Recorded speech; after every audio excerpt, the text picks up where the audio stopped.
Women conditioned to choose the wrong men? It's an interesting and pertinent question to the demographic sort of crisis, the single rates, the loneliness that we're sort of feeling that's kind of lingering in the air. And I think the first thing we have to sort of investigate and understand is that situationships, as much as I hate the term, has kind of seeped into mainstream and become very normalized. So what ends up happening is that you end up having subpar women, average at best, not so cute, not so suitable long-term mates, end up in these trysts with dudes that would under no other circumstances would want anything to do with them. And so what happens is it sort of frays their mental hardware to think that, oh, this is something that I can actually lock down long term. And so it messes with them. And I think that already causes enough confusion that they're not able to settle for quote unquote something less, because in their mind, well, I've had this situation, so therefore I should be able to make this into a relationship. But it's a situation for a reason, right? And the ship part is meant to kind of ease the blow, ease the burden of the fact that you're not able to keep this person long term. So I think that is a big part of it. The other thing, the second reason why I think women are conditioned to choose the wrong men, is hookup culture / dating apps. I think that sort of allowing women to just willy-nilly go through any guy they like at any point in time, and then the facilitation process via dating apps where they can choose essentially who they want when they want, very transactional, has caused a lot of problems and has made this situation far more worse than it needs to be. And we're seeing the consequences of it every day. I mean, the crash outs, the mental health sort of crises that we're confronted with, the sort of rage baiting kind of thing that's on the internet.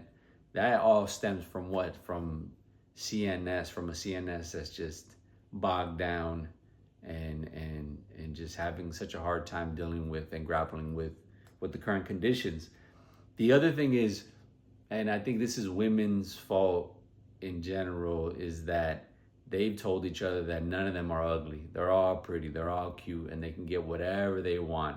And so that unfortunately has had some dire consequences because they don't face reality. Unlike men, I think guys are kind of suited for, you know what, I can get what I can get and I'm okay with that, right? But on the other hand, women refuse to accept that and will be in perpetual denial. The other thing is, and I believe this is just because of just the modern sort of rendition of the fact that the sexes don't matter, that we're equal. And that is that women have a biological clock. And it just seems that people have just completely forgotten that. You got 40-year-olds, 45-year-olds saying, I still want to get married and have kids. Under what conditions is that even possible? First, you got to find somebody and then hopefully have children with them. I mean, it's not so easy. You don't just go outside and just produce a child. So that is also a big part of it, is just forgetting about the biological clock and not understanding that your body is designed for a certain period of time. And I think ultimately, this is the other one, the big one, I think. And this is, I think, causing most of the problems. It's sleepers versus keepers is what I call it. The men you can sleep with is not necessarily the men you can keep, right? And I think a lot of women confuse the two. So they think if I can sleep with tens, right, with hot guys all the time, these high status guys, then that should translate to me being able to keep them. Sadly, that does not happen.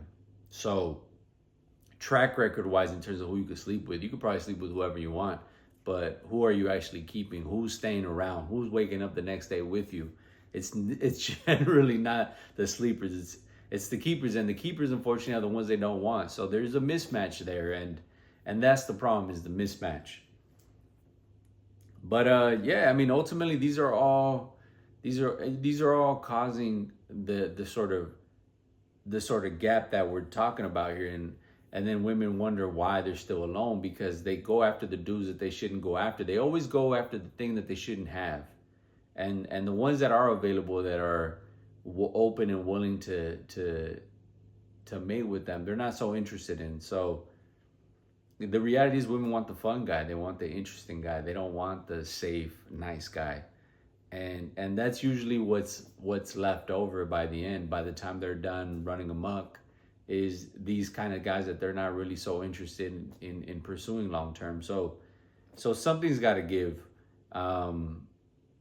It's a tough spot to be in if you're a woman, and all you've done is been with bad boys your entire life, and then you have to kind of force yourself to settle with a nice guy, and then you're just frustrated at the circumstances. But anyhow, I hope this helps, and I'll see you in the next one.